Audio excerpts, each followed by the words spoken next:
Hi, this is Dr. Richa Mittal. I am pleased to present to you today, and I have nothing to disclose.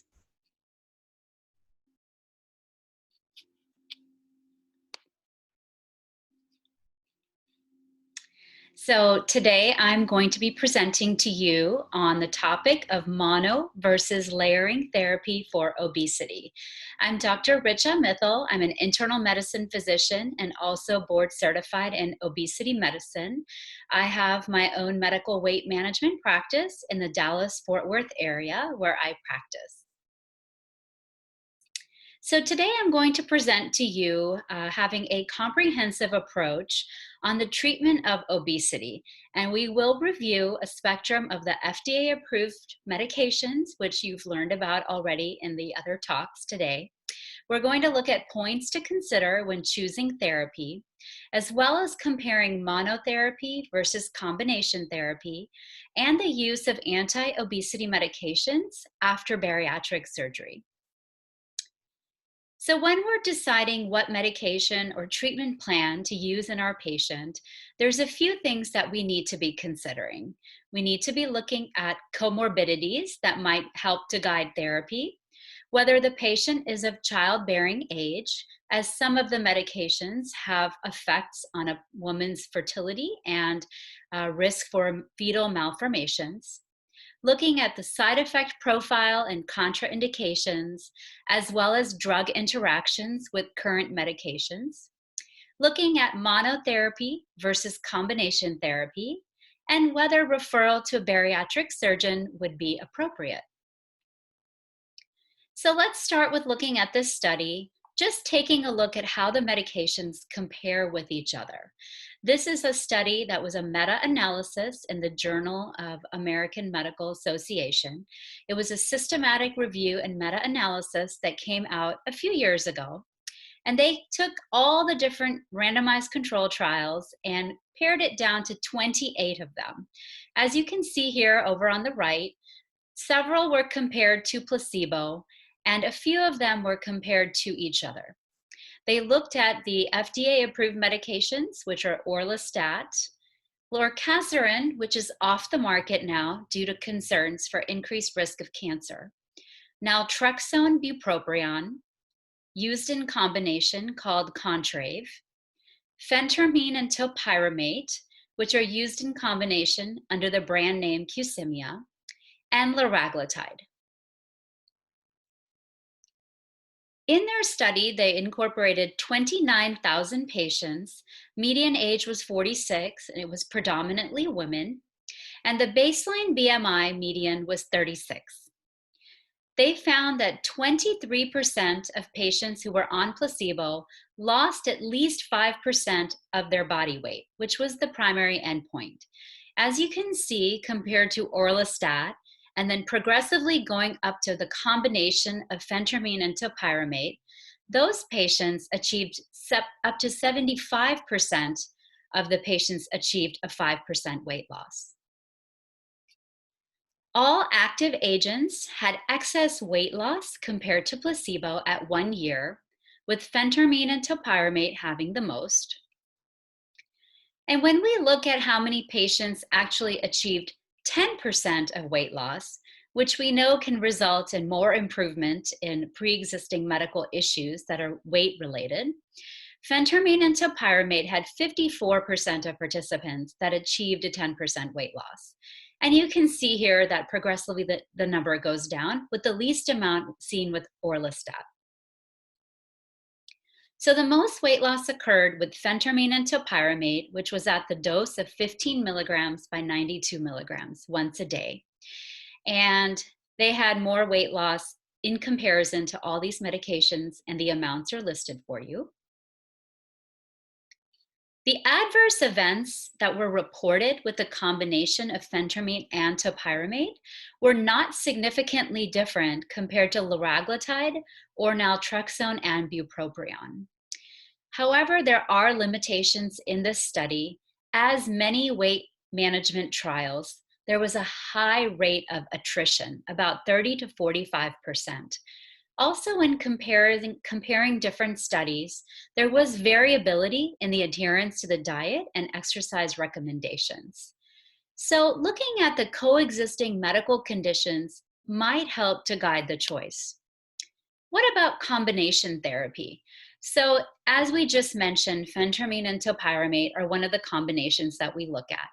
Liraglutide and phentermine is another one that we will review today. And then liraglutide and phentermine along with topiramate. And are there any other combinations we will discuss? So this is the EQUATE trial. It was performed over 28 weeks. It was a randomized control trial. And this was done on 756 subjects, predominantly women, and the average BMI was 36.3. The combinations of medications are listed here and were compared against placebo.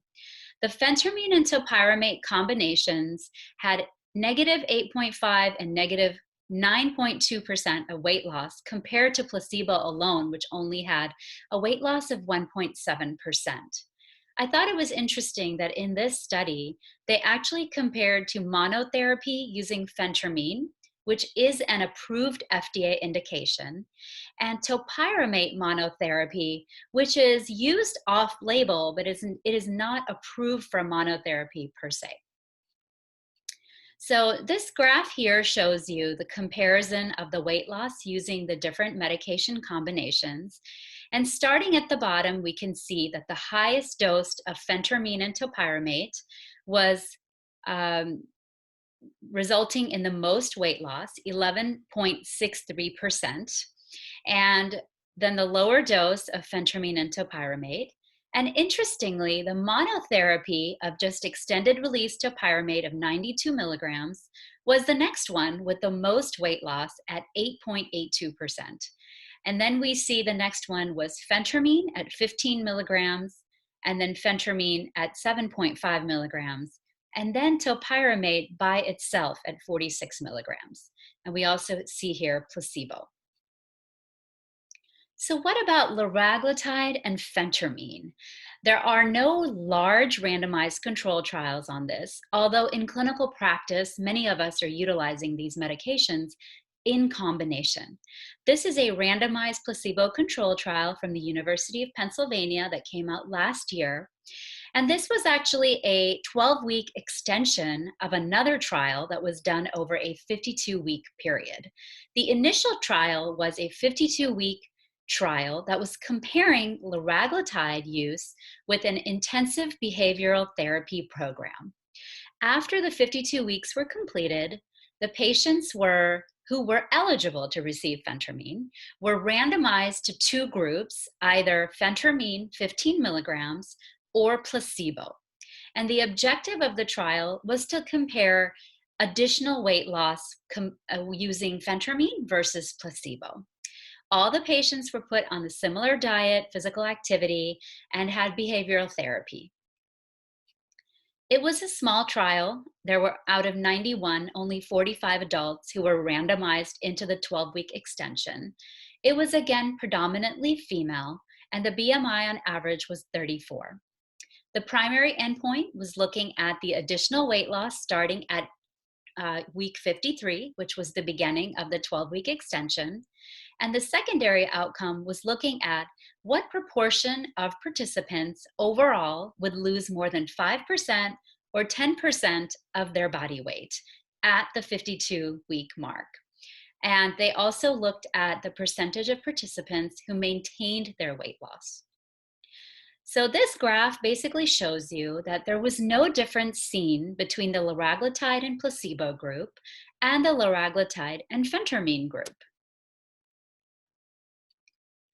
When we looked at how many had more than 5% of weight loss at the re-randomization weight, there were 2 or 9% of patients with liraglutide and phentermine on board versus 1 that was liraglutide and placebo.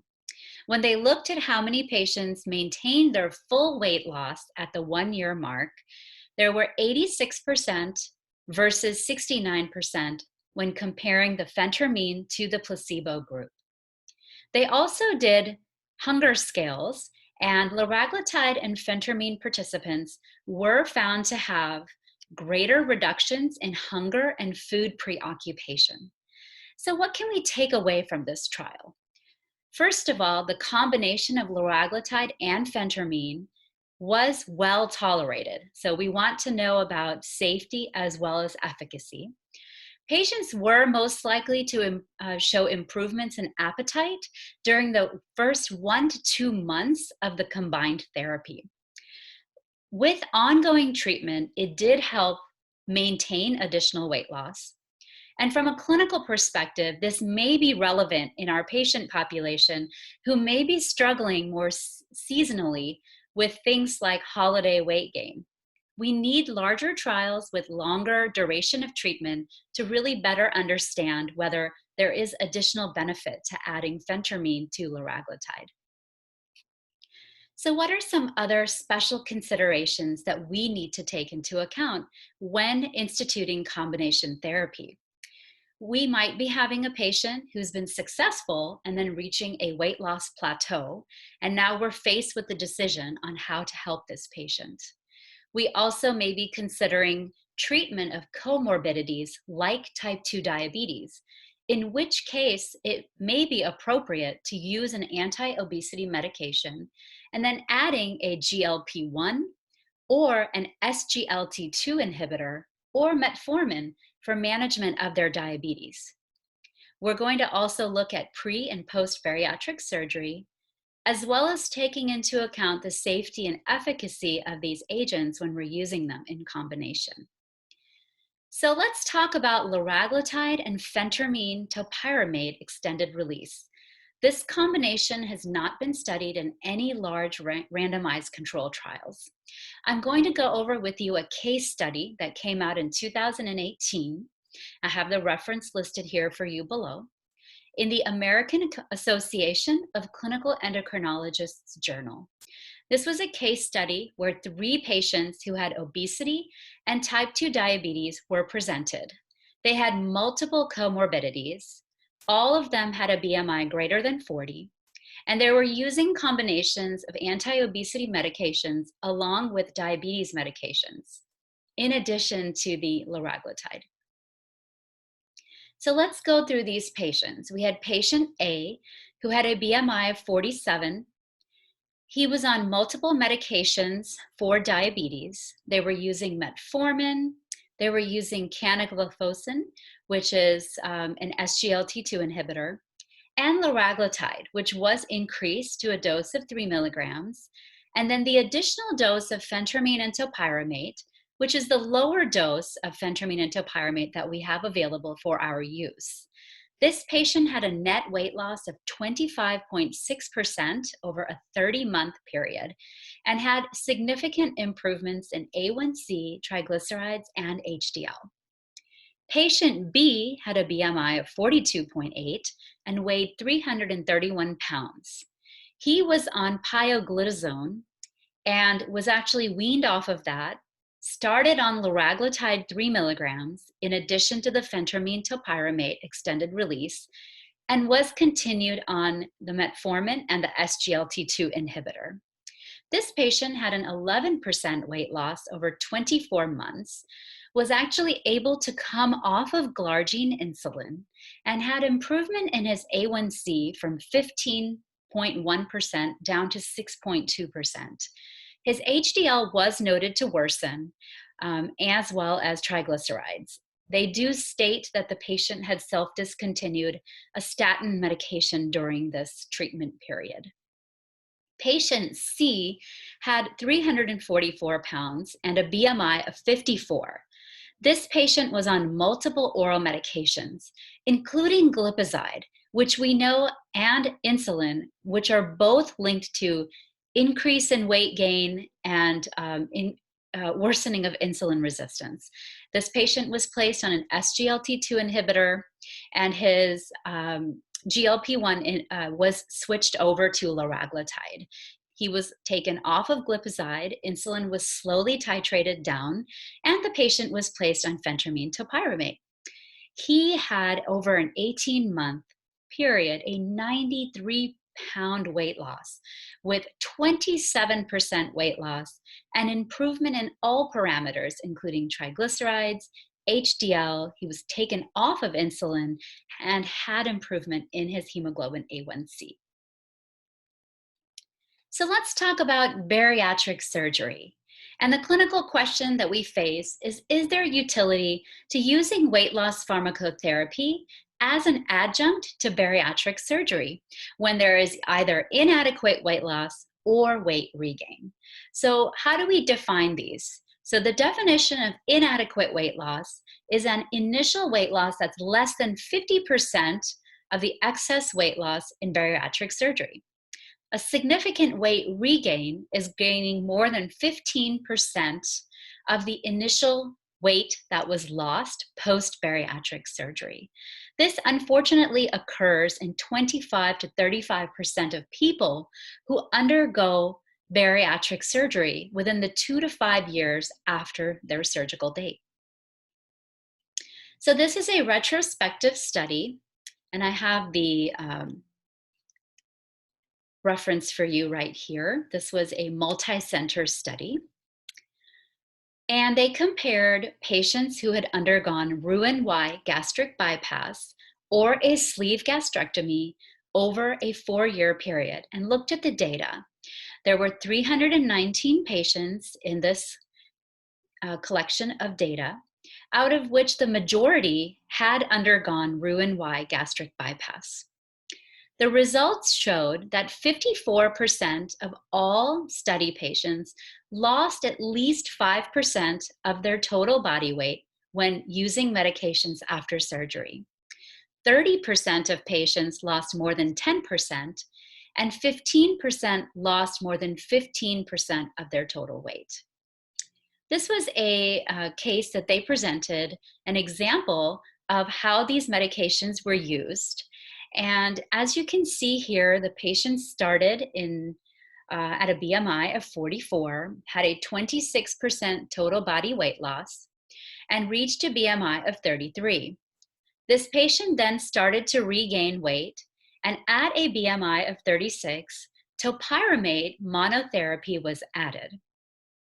The patient progressively went down to a BMI of 26, and then at that nadir BMI was placed on phentermine in order to help with weight maintenance. What they found was that topiramate was the medication that was statistically found to have the most significant response for weight loss, and patients were twice as likely to lose at least 10% of their weight. The patients who underwent Roux-en-Y gastric bypass had more significant weight loss and were more likely to maintain a more than 5% body weight loss when medications were utilized. They also found that prescribing weight loss medication before weight regain occurs, meaning when the patient has a weight loss plateau, may result in a greater amount of weight loss during the weight loss period before and then after surgery. So when we're looking at our patients and trying to formulate a comprehensive approach for treatment, we need to be asking ourselves many questions, including looking at the comorbidities of the patient who's sitting in front of us. We also need to consider, is our medication regimen efficacious? In the literature, typically 3 to 5% or at least a 10% weight loss is the range that's looked at to define whether a medical treatment therapy is efficacious. We want to consider monotherapy versus combination therapy. We want to look at whether the patient is undergoing bariatric surgery, and perhaps there is data to suggest that the patients who undergo Roux-en-Y gastric bypass are going to have more weight loss when we use medications postoperatively. We want to look at what our long-term maintenance strategy is, and using these medications as monotherapy and in combinations is a strategy that we need to employ to help our patients maintain their weight loss. We also need more studies in the future to look at the different combinations to help clarify their use as well as efficacy. Thank you so much for joining me on this talk. I'd like to just leave you with information on how we could stay connected. I'm on Facebook, Instagram, LinkedIn, Twitter, and YouTube. I have my website listed here and my email as well. I'll be happy to take any of your questions. And thank you so much. Please take care.